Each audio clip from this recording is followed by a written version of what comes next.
still focusing on Trey Lance as the starter, and Kyle Shanahan is content to keep Jimmy until the time is right. You always want to upgrade your team, and usually only one guy can play. And we know we have all guys that are capable of starting, which Jimmy's done a great job for us. We brought Trey here to be that eventually, and I think that'll be sooner than later. But when Jimmy gets his surgery, and we can't upgrade our team by getting some good picks until his surgery, until people feel good about that, I'm all right with that. I mean, we're not just getting rid of him to get rid of him.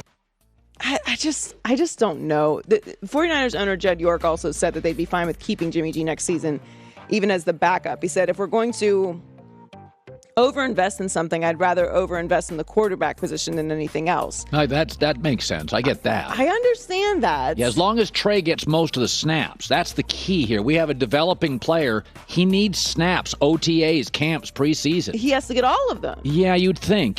Justin Fields with Andy Dalton, you saw the nonsense. It's nonsense. It just doesn't work. It doesn't work. And Jimmy Garoppolo is actually quite capable and wins games. Oh, yeah. So I understand. It sounds nice, but I never buy into, unless you are in a complete bridge situation, I don't buy into having two quarterbacks. Like, I get what you're saying. It's nice to have an abundance of talent at that position, and you're not paying Trey Lance, so whatever you slot to pay that position, you're actually not paying that much. But I think this is really just coming down to there's not a market for Jimmy Garoppolo. He's not going to go to the Seahawks. Not going to trade him in division. Right. When he can win games the way that he can. Carolina is not going to bring him in. They can't afford him. So, and nobody wants to take that. Nobody wanted to take that risk after they found out he had surgery. You said it yesterday. Wait till somebody gets hurt. That's probably what they're doing. But I just don't. But the problem is the cap hits. Yeah. So that's the thing. Like, if it wasn't a major cap hit, I would understand. But the cap hit is what makes me suspicious.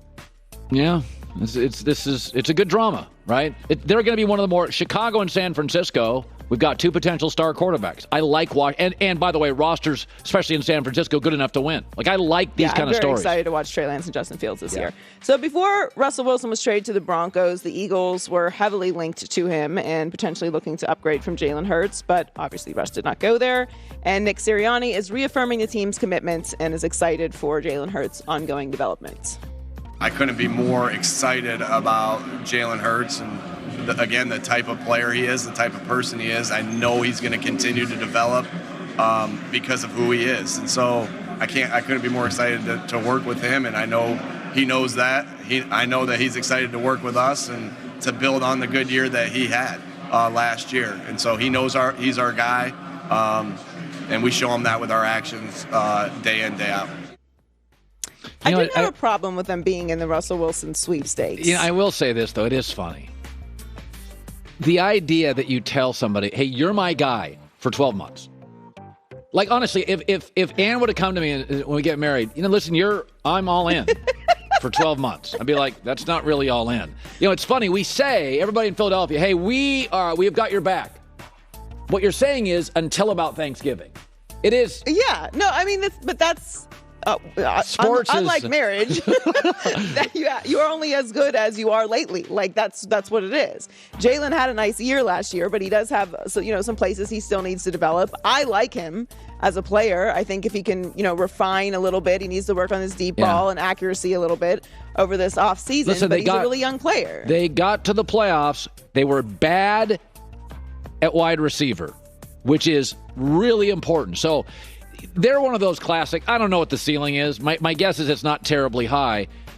When you get to the playoffs in this league, you're doing something right. I think they had a tremendous year last year. Oh, my God. I think we wildly overachieved. Very openly said we were wrong about Sirianni. Yep. He's clearly way capable. Better at the microphone now, wears better shirts. He's got his act together. He's upgraded. He clearly did a lot right last year. He did. And Hurts is the first quarterback in NFL history to throw for 4,000 yards and rush for 1,000 yards in his first 20 career starts. We always said that. He is productive. He's productive. It's not he's pretty. Mobile. And yes, it's still a little clunky. That's what I'm saying. He needs to be more refined. Yes. But if they can, mess with that a little bit. But yeah, no, the idea that he's your guy, like, no, he's not, because you would not be talking about Russell Wilson if that was 100% it's like Tua. Tua, in Miami, you got to be very careful. Everybody's got a side. We love you, Tua. They're very crazy about Tua in Miami. Just believe me. But I do think that they should give Jalen Hurts this year. And if he doesn't refine the things and fix the things that he was struggling with, then that's fair. But they should move forward with Jalen Hurts this year. Good stuff around the corner. Joy with the news. I saw something. That's the news. And thanks for stopping by. This is the Herd Line News. Well, the Browns may have set a new precedent by signing Deshaun Watson to a fully guaranteed deal. Yeah. The Ravens are still working on a deal with Lamar Jackson, and team owner Steve Bisciotti thinks Watson's contract will have ripple effects throughout the league. He said, I'm trying to answer that when I had a reaction to it, and it's like, damn, I wish they hadn't guaranteed the whole contract. I don't know that he should have been the first guy to get a fully guaranteed contract. To me, that's something that is groundbreaking, and it'll make negotiations harder with others, but it doesn't necessarily mean that we have to play that game, Yeah. That's something I've had discussions on a lot with people, like management people in our business, is just because Cleveland, a dysfunctional franchise, did something, right. we don't have to do. I've worked at networks, and they're like, yeah, that network did that. That's not how we run our business.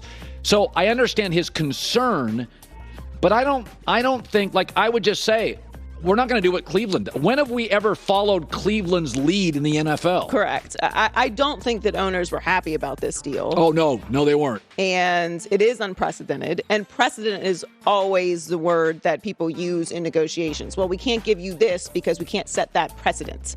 Because then now someone else will hear that, oh, this person got that and I want that too. And you can't say no because you gave it to this person and I'm bigger than this person. And that's how negotiations go. So when you fully guarantee a contract for a guy, by the way, who has 22 lawsuits still open, that sets an enormous precedent. Because if you're someone like Lamar Jackson, who's won a league MVP, who played last year, who wins a lot, yeah, who is clearly the future of the franchise and has been nothing but a great ambassador for the league and for your team, yeah, he walks in the room and says, well, if you're going to give Deshaun Watson, who might not play for a majority of this year, who has people in your fan base canceling season tickets because you signed him, you're not going to guarantee my contract? And listen, if I'm a player, that is exactly what I would say. Oh, and that's what the player's agent will say. So, yeah, I mean, it's I remember this is about 20 years ago. Albert Bell signed a contract. Jerry Reinsdorf, I think, was the owner. I don't know why that I connect those two. Maybe I'm wrong. But I remember the league was upset with it. Now, the league will be fine. But I will say this. Lamar Jackson is so much about winning. Remember, Stafford took a team-friendly deal. You're right. If you and I had to guess tomorrow, Joe Burrow would take a team-friendly deal. I think he will, yes. Brady did it.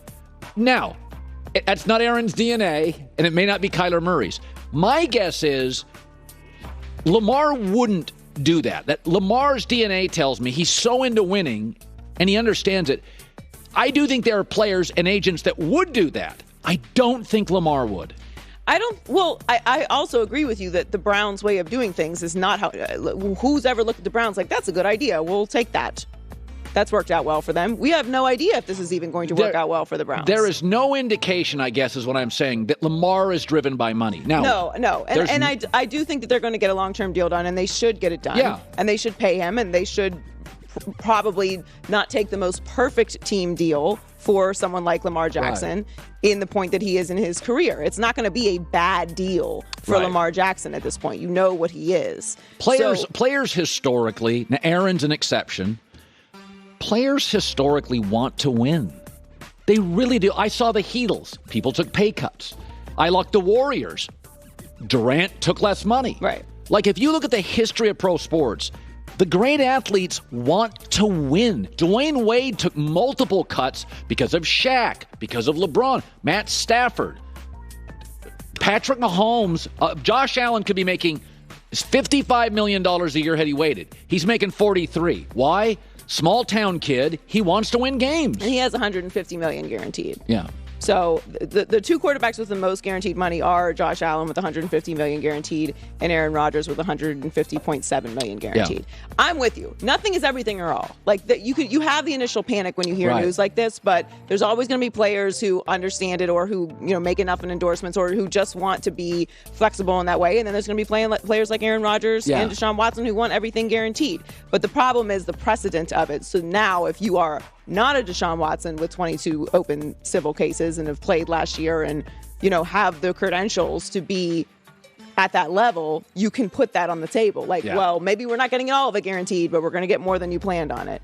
So the Niners